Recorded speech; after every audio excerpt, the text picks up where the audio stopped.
오늘 읽지는 않았지만 5장 1절에 보시면 앞으로 이 이스라엘 백성들이 만나서 물리쳐야 될 가나안 땅의 백성들이 이 요단강을 건넜다는 소식을 듣고 마음이 다 녹아내리고 정신을 잃어버렸다, 이렇게 나옵니다. 즉 하나님이 함께 하시니까 이제는 두려워할 게 없다는 얘기예요. 우리 인생도 그렇습니다, 여러분. 힘들지 않은 인생은 없지만 힘든 것을 잘 견뎌내고 하나님 안에서 잘 이겨내다 보면 반드시 하나님은 그 고통의 터널이 끝나는 날을 주십니다.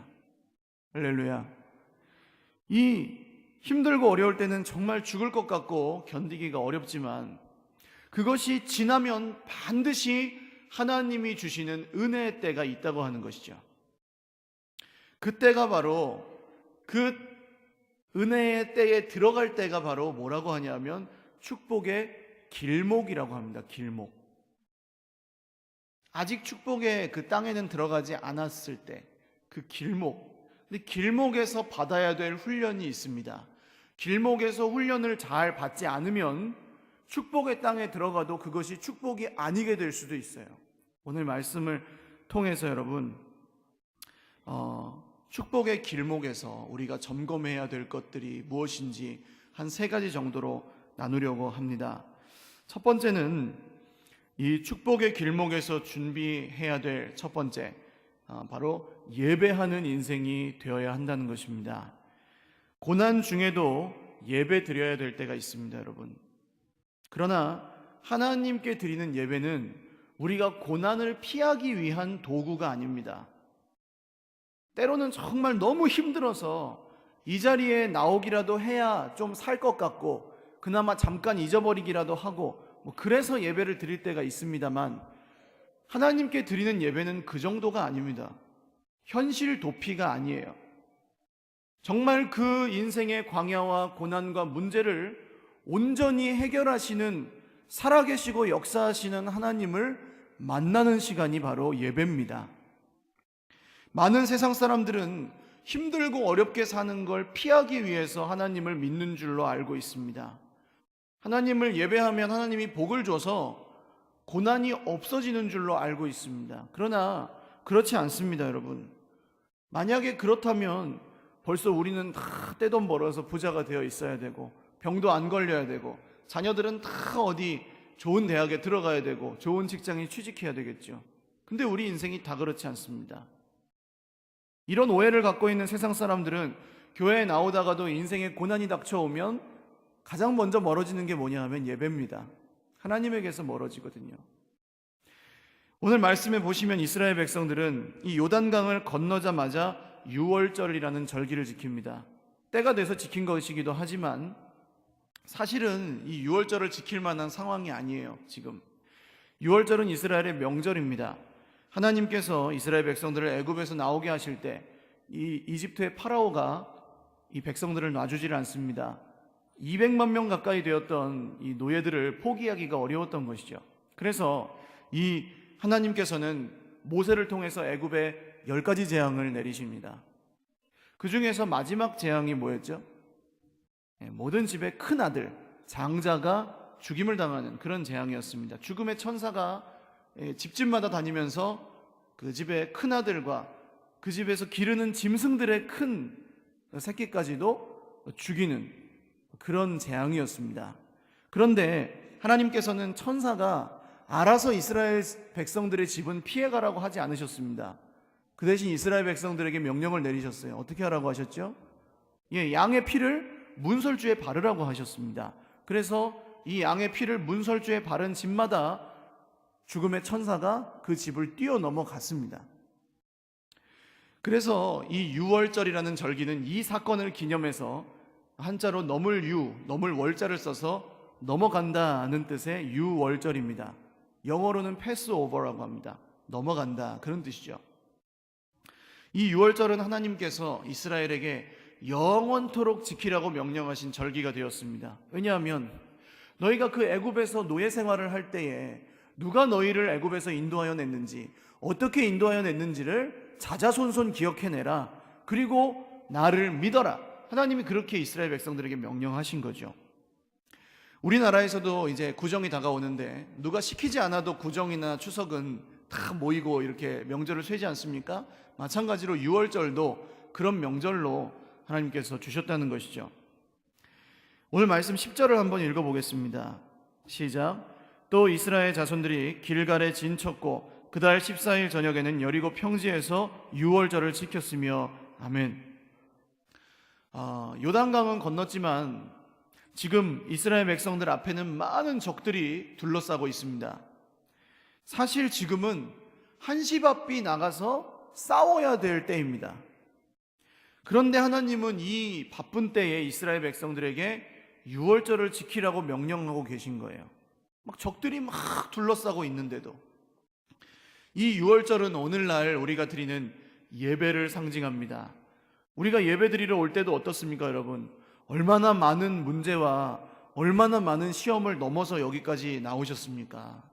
지금 우리의 마음이 하나님을 예배할 그런 형편이 아닐 수가 있습니다. 기도가 한마디도 나오지 않을 만큼 힘들 수도 있습니다. 정말 문제, 걱정, 근심에 막 억눌려서 도저히 하나님을 섬기고 예배할 그런 상태가 아닐 수 있습니다. 그런데 그럼에도 불구하고 우리가 예배 드려야 하는 것은 바로 오늘 말씀에 하나님께서 우리에게 명령하고 계신 그런 이유가 있기 때문입니다. 사실 당장 눈앞에 있는 문제를 해결하기 위해서는 여러분 예배 드리는 것보다 그 문제를 해결하러 가는 게 더 빠를 수 있습니다.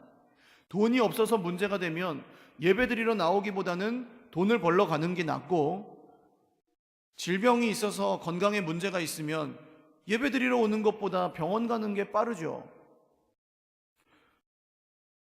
그래서 많은 학생들이 시험 때가 되면 어떻게 합니까? 예배 나오지 않고 공부를 합니다. 그게 더 빠르기 때문에. 그러나 이 예배는 아까도 말씀드렸다시피 문제를 해결하기 위해서 드리는 게 아닙니다. 6월절에 하나님께서 이스라엘 백성들에게 물으셨습니다. 보아라, 너희들을 그 참혹한 애굽의 노예 생활에서 건져낸 자가 누구냐? 홍해를 가르고 불기둥 구름기둥으로 인도하고 하늘에서 만나를 내리고 반석에서 물을 나게 하고 그 인생 광야의 고비고비마다 너희를 구원하고 도와주었던 그 이가 누구냐? 하나님이시라는 거죠. 이 6월절은 하나님이 그것을 우리에게 물어보고 계시는 날입니다. 즉 예배 때마다 우리가 기억해야 할 것은 뭐냐 하면, 우리가 지금 겪고 있는 문제들이 많고 무겁지만 하나님은 그 문제보다 더 크신 분이라는 것을 기억해야 합니다. 또한 오늘 우리에게 그 문제가 이렇게 어렵고 힘들게 할지라도 우리 인생의 가장 큰 문제, 즉 죄와 사망의 문제를 해결하신 분이 영원한 6월절 어린 양 되시는 예수 그리스도라는 것을 기억하는 시간이, 그리고 그분을 찬양하고 감사하고 그 말씀대로 이 땅에서 살기로 결단하는 시간이 바로 이 예배 시간이라고 하는 것이죠. 하나님은 그래서 오늘날도 예배 때마다 우리에게 물으시는 것입니다. 너를 그 인생의 가장 큰 문제, 죄의 문제에서 구원하여 낸 이가 누구냐? 우리 구주 예수 그리스도이신 줄로 믿습니다. 결국 우리 예배의 목적은 우리 눈앞의 문제를 해결하려고 예배를 드리는 게 아니고, 우리의 영원한 문제인 죄와 사망의 문제를 해결하신 주님의 십자가를 우리가 다시 한번 믿고 붙들고 바라보기로 결단하는 시간이 이 예배의 시간입니다. 그래서 예배는 믿음의 표현입니다. 여러분, 정말 수많은 적들에 둘러싸여 있으면서도 거기서 유월절을 지켰던 이 이스라엘 백성들처럼 우리 인생의 수많은 문제들 가운데에서도 우리가 예배할 수 있다는 것은 문제보다 크신 하나님을 내가 믿고 있습니다 라는 그런 믿음의 표현인 것입니다.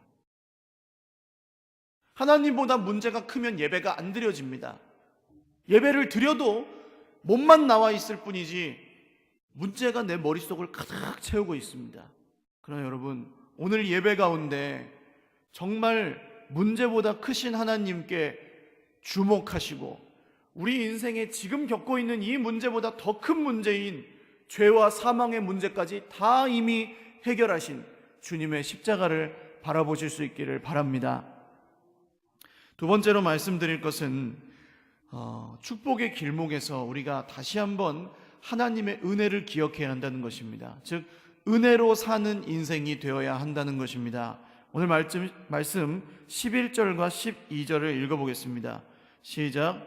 유월절 이튿날에 그 땅의 소산물을 먹되 그날에 무교병과 볶은 곡식을 먹었더라. 또 그 땅의 소산물을 먹은 다음 날에 만나가 그쳤으니 이스라엘 사람들이 다시는 만나를 얻지 못하였고 그 해에 가나안 땅의 소출을 먹었더라. 아멘.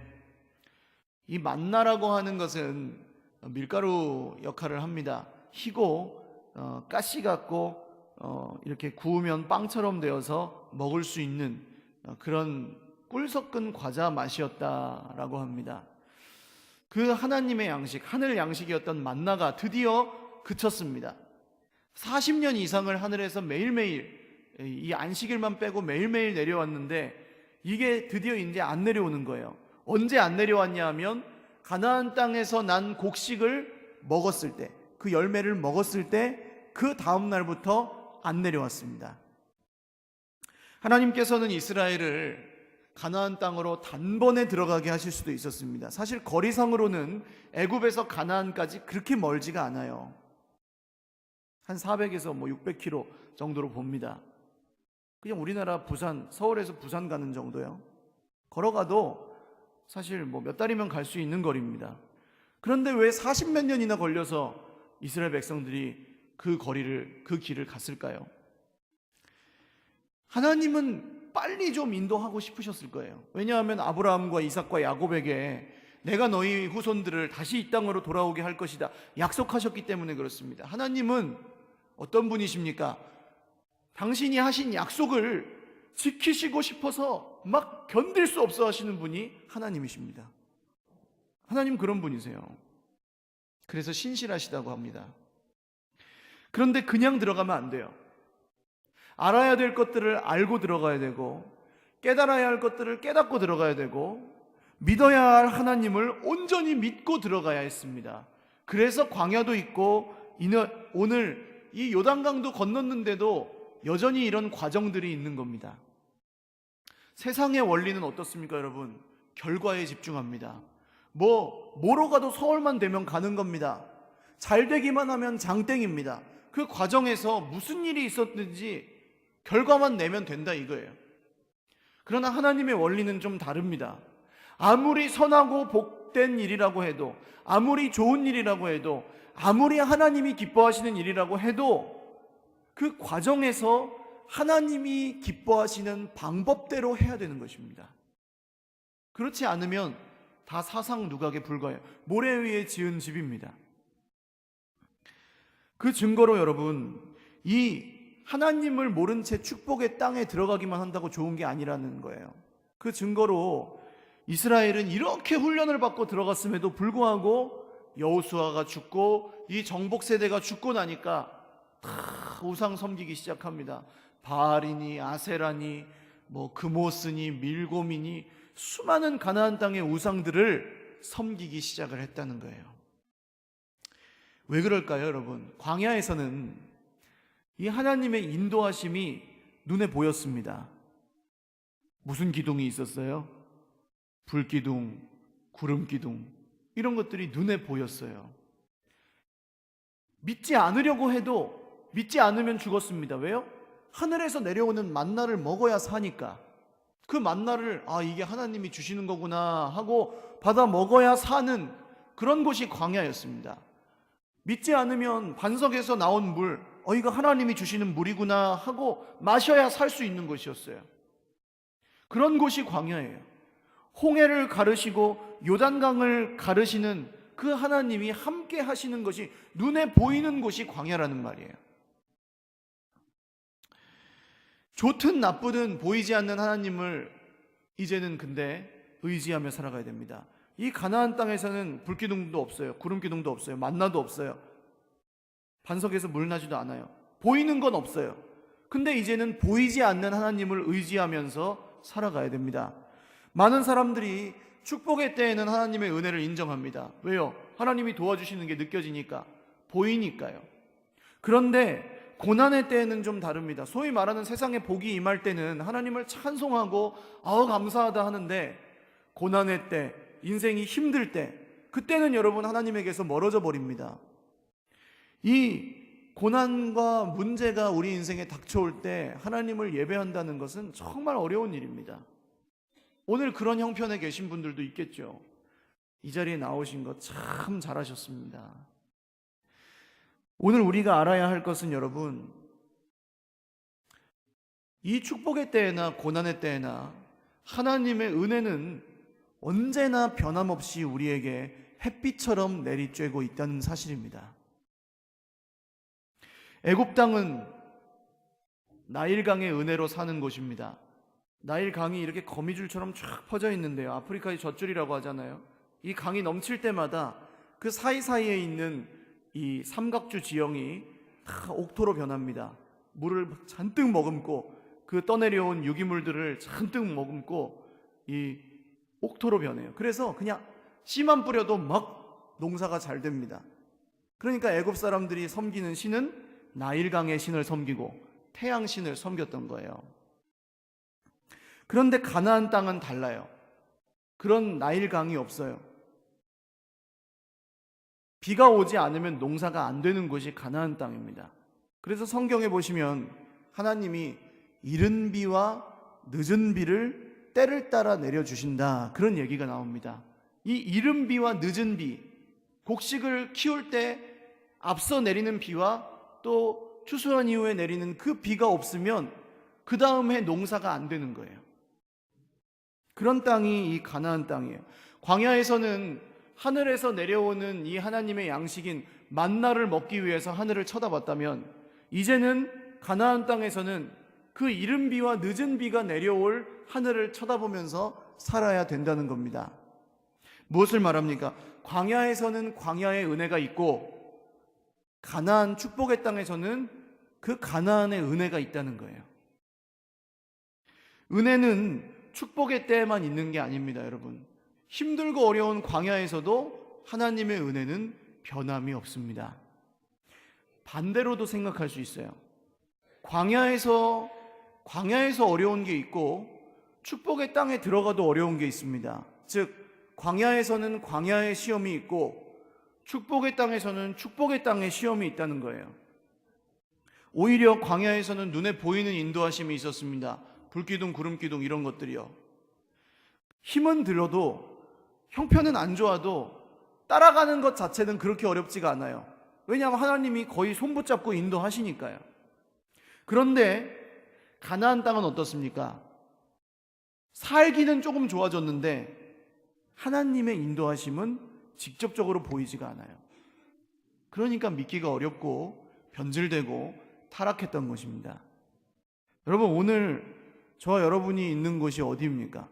광야입니까? 축복의 땅입니까? 물론 사람마다 인생마다 다 다르겠죠. 광야라고 느끼시는 분들도 있을 것이고 축복의 땅이라고 느끼시는 분들도 있을 것입니다. 그러나 어느 곳에 계시든지 여러분, 우리는 우리의 힘으로 사는 인생이 아니라 하나님의 은혜로 사는 인생임을 기억하실 수 있기를 바랍니다. 이걸 기억해야 광야가 줄어들고 축복은 길어지는 거예요. 다 여러분, 방법은 달라도 어디서든 하나님의 은혜가 예비되어 있습니다. 별로 나아지는 것 같지 않아도 1년, 2년, 3년, 4년 뒤돌아보면 다 다른 이유가 그거예요. 하나님의 은혜이기 때문입니다. 그것이 내가 어떻게 해서 변하고 잘 되는 게 아니고 회복되는 게 아니고 하나님이 하고 계시는 일이기 때문에 그렇습니다. 은혜로 사는 사람이 기억해야 될 것은 무엇입니까? 하늘에서 내려오는 만나가 때로는 그칠 때가 있죠. 그때 내 손으로 농사를 지어 먹는다고 할지라도 그것이 내 손으로 얻은 것이 아니라 하나님이 주신 것임을 기억해야 한다는 것입니다. 만나랑 똑같은 거예요. 이른 비 늦은 비가 내리지 않으면 농사가 안 되는 거예요. 결국은 하나님께서 우리 손에 재물을 주시고 건강을 주시고 인생의 축복을 주셔야 우리가 이 땅에서 살아갈 수가 있다는 말씀입니다. 오늘 여러분, 성경은 우리 손에 재물 얻을 능력을 주신 분이 하나님이라고 말씀하십니다. 이 축복의 땅에 계시든 광야에 계시든 내가 가진 모든 것이 하나님의 은혜로 주어진 것임을 믿으시고 이 축복의 땅에서 변질되지 않고 늘 하나님의 은혜만을 바라보는 저와 여러분이 되시기를 바랍니다. 마지막 세 번째는 하나님을 주인으로 모신 인생이 되라는 것입니다. 이제 유월절을 다 지키고 이제 행군합니다. 그 행군하는 여호수아와 이스라엘 백성들 앞에 칼을 든 한 사람이 나타납니다. 성경은 오늘 여호와의 군대 대장이다 그렇게 얘기하는데요, 사실은 하나님이 직접 나타나신 거라고 보시면 됩니다. 이 나는 당신은 우리 편입니까 적들의 편입니까? 여호수아가 이렇게 나가서 묻습니다. 그랬더니 그 여호와의 군대 대장이 이렇게 대답하죠. 아니다, 나는 여호와의 군대 대장으로 지금 왔느니라. 동문서답 아닙니까? 여호수아는 분명히 당신은 우리 편입니까 적들의 편입니까 이렇게 물어봤는데 이 사람이 아니다, 나는 여호와의 군대 대장이다 이렇게 대답을 했어요. 니네 편이다, 쟤네 편이다 이러시면 될 거를 왜 여호와의 군대 대장이다 그럴까요? 이 축복의 길목에서 여호수아에게 중요한 것을 가르치고 계신 것입니다. 하나님이 내 편인가 적들의 편인가 이것은 별로 중요하지 않습니다. 왜 그렇습니까? 하나님은 언제나 누구 편이에요? 내 편이에요. 할렐루야. 이 믿으십니까 여러분? 하나님이 왜 내 편입니까?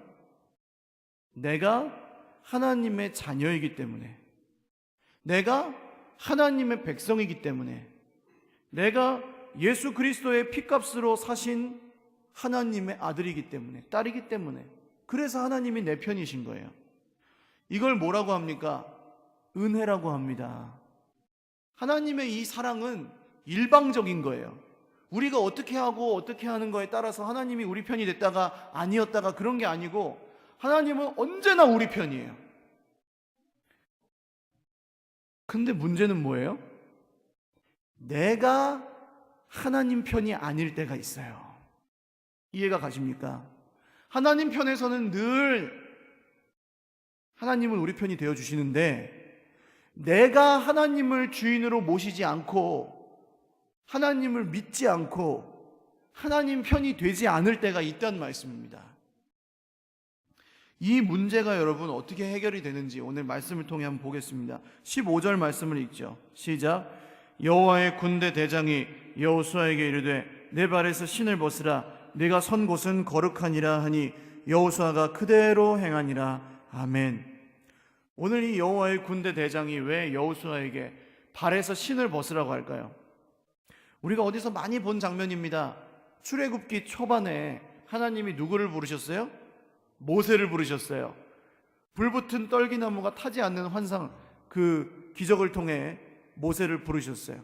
그리고 모세를 부르셔서 모세가 너무 무서워서 땅에 바짝 엎드리니까 하나님이 뭐라고 하십니까? 모세야, 네 발에서 신을 벗으라. 네가 선 곳은 거룩한 땅이니라. 신을 벗으라는 건 무슨 말씀이냐 하면요, 신을 벗은 그 사람이 종이 된다는 뜻입니다. 이 고대에는 노예는 신발을 신지 않았습니다. 그러니까 오늘 모세가 여호수아가 신발을 벗는 것은 내가 하나님의 종입니다 라는 고백이에요. 그래서 신발을 벗은 그 다음부터 하나님이 모세를 뭐라고 부르십니까? 내 종 모세다 이렇게 부르세요. 내 종 모세. 여호수아도 마찬가지입니다. 오늘 이 말씀은 하나님이 여호수아에게 묻고 계시는 거예요. 내가 네 편인지 묻지 마라. 나는 항상 네 편이니까. 그러나 너는 어떠냐? 너는 나를 주인으로 믿고 있느냐? 이게 오늘 하나님이 네 발에서 신을 벗어라 하는 말씀 속에 들어있는 질문이에요. 여러분 어떠십니까? 아버지는 늘 자녀의 편입니다. 하나님은 언제나 저와 여러분의 편이에요. 근데 내가 하나님의 편이 아닐 때가 있습니다. 하나님을 주인으로 모시지 않을 때가 있습니다. 이 문제가 해결돼야 여러분 축복의 땅에 들어가서도 변질되지 않고 살 수가 있는 것입니다.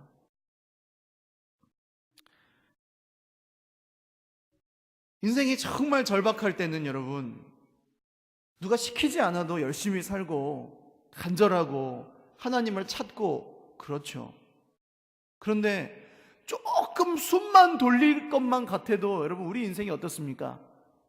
하나님에게서 금방 멀어지고 기도하기보다는 다른 걸 하고 하나님을 찬송하기보다는 내 자랑을 하고 그렇게 되더라고요. 오늘날의 우리 모습, 제 모습이더라고요, 그게. 우리가 축복의 길목에서 이것을 꼭 생각해야 되는 이유가 어디에 있습니까? 하나님이 주인이시라는 것을 확실히 해야 되는 이유가 왜 그렇습니까? 한국 교회를 보십시오. 여러분 100년 동안 하나님께서 한국 교회에 얼마나 많은 축복을 주셨습니까? 교회 하나도 없던 이 땅에 선교사님들이 들어온 게 불과 100년 좀 넘었어요. 150년도 안 됐습니다. 그런데 하나님이 어떤 축복을 주셨어요? 막 그냥 천막만 쳐놔도 막 사람들이 다 믿겠다고 몰려들고 대부흥이 일어나고 수천 수만 개 수십만 개의 교회가 이 땅에 세워지지 않았습니까? 밤중에 나가보세요. 십자가가 얼마나 많은지. 정말 이 100년은 하나님께서 한국 땅에 이 하늘의 신령한 복과 땅에 기름진 축복을 채워주신 기간이에요. 그런데 여러분, 오늘날 교회가 세상 사람들 앞에서 어떤 모습으로 서 있습니까? 세상 사람들이 기독교를, 기독교 지도자들 왜 신뢰하지 못합니까? 왜 교회 다니는 사람이 더하다는 얘기를 듣습니까? 건물이 없어서 그렇습니까? 교회가 돈이 없어서 그렇습니까? 사람이 부족해서 그렇습니까? 줄었다 하지만 여러분 7, 800만 명은 적은 숫자가 아니에요. 근데 왜 복음이 퍼져나가지 못하고 오히려 교회가 손가락질을 받고 있을까요? 축복의 땅에서 긴장이 풀어진 겁니다. 돈이 많아지고 건물이 늘어나고 사람 수가 많아지니 누가 우리의 주인인지를 잊어버린 것입니다. 하나님이 주인이신 것처럼 살지 않기에 세상 사람들도 우리를 그렇게 보는 겁니다. 너희들이 정말 하나님이 주인이신 것처럼 살면 너희가 믿는 하나님 우리도 믿겠다. 이게 세상 사람들의 얘기 아닙니까? 이제는 여러분 정말 삶으로 보여주지 않으면 안 되는 시대가 되었어요. 복음이 이전에는 그냥 선교사님들이 떠듬떠듬하는 한국말로 예수님 믿어야 합니다 이렇게만 해도 사람들이 구름대처럼 믿는 부흥의 시대였다면 이제는 여러분 안 통합니다. 말만 갖고는 안 통하는 시대가 됐어요. 우리가 삶으로 하나님이 주인 되심을 보여주고 예수님이 구주 되심을 보여주지 않으면 그 사람들은 절대로 예수님께 돌아오지 않아요. 그 증거로 어떻게 되었습니까? 우리의 자녀들이 병들고 있지 않습니까? 교회 학교가 점점 텅텅 비어가고 있지 않습니까? 대학생 복음화율이 5%밖에 안 된대요, 여러분. 이거는 거의 이슬람 수준이에요, 이슬람. 미전도 종족 수준입니다. 그나마 믿는 대학생들도 믿지 않는 애들하고 분간이 안 간대요. 할 거 다 하고 놀 거 다 놀고 그냥 주일날 교회만 나오는 것 뿐이래요. 우리 자녀들이 벌써 병들었습니다. 왜요? 부모님들이 믿음으로 사는 모습을 못 봐서, 하나님을 주인으로 섬기는 모습을 못 봤기에 그 아이들의 인생의 주인도 하나님이 아닌 것입니다. 물론 여러분, 우리가 다 그런 건 아니죠. 지금도 이름도 없이 빛도 없이 하나님을 주인으로 모시며 섬기며 신실하게 살아가는 분들이 오늘 저와 여러분들 가운데 있는 줄 알고 대부분이 그러신 줄도 압니다.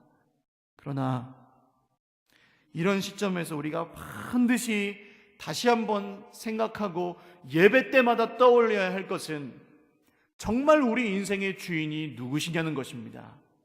이것이 흔들리면 축복의 땅에서도 축복을 받으며 살 수가 없어요. 가서 우상 섬기고 다 변질되고 이스라엘 백성들처럼 되는 것입니다. 오늘 결국 결론은 무엇입니까? 오늘 이 여호와의 군대 대장이 여호수아에게 물어보는 그 이야기입니다. 네 발에서 신을 벗으라. 네가 선 곳은 어떤 땅이에요? 거룩한 땅이니라.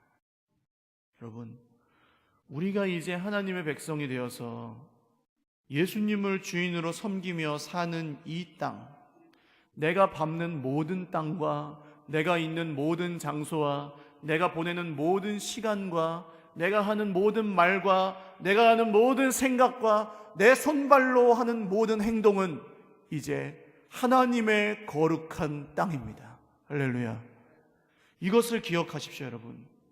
내 손이 범죄하려고 할 때마다 이 손은 하나님의 백성의 손이라는 것을 기억하십시오.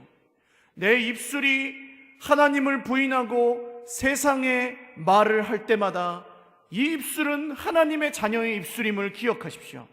내 생각이 하나님의 뜻이 아니라 세상의 기준을 따라갈 때마다 이 생각은 하나님의 자녀의 생각임을 기억하십시오.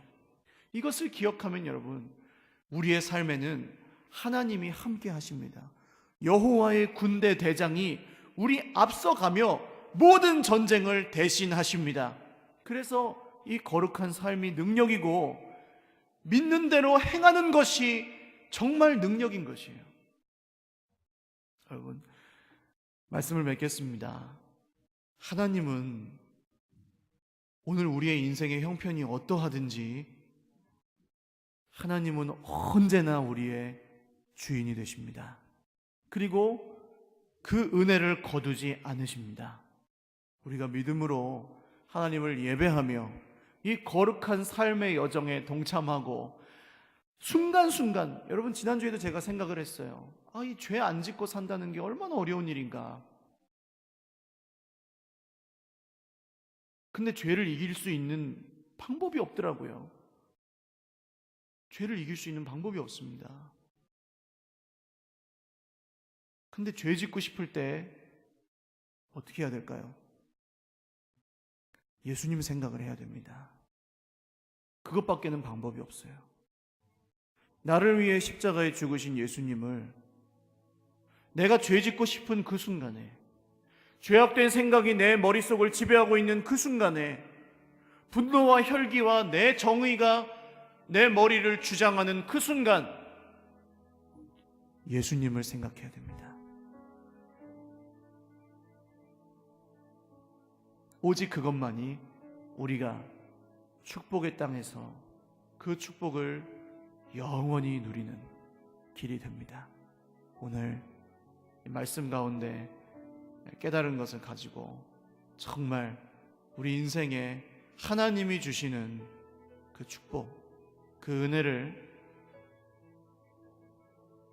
날마다 매 순간마다 체험하고 경험하며 살아가는 저와 여러분 되시기를 주님의 이름으로 축복을 드립니다.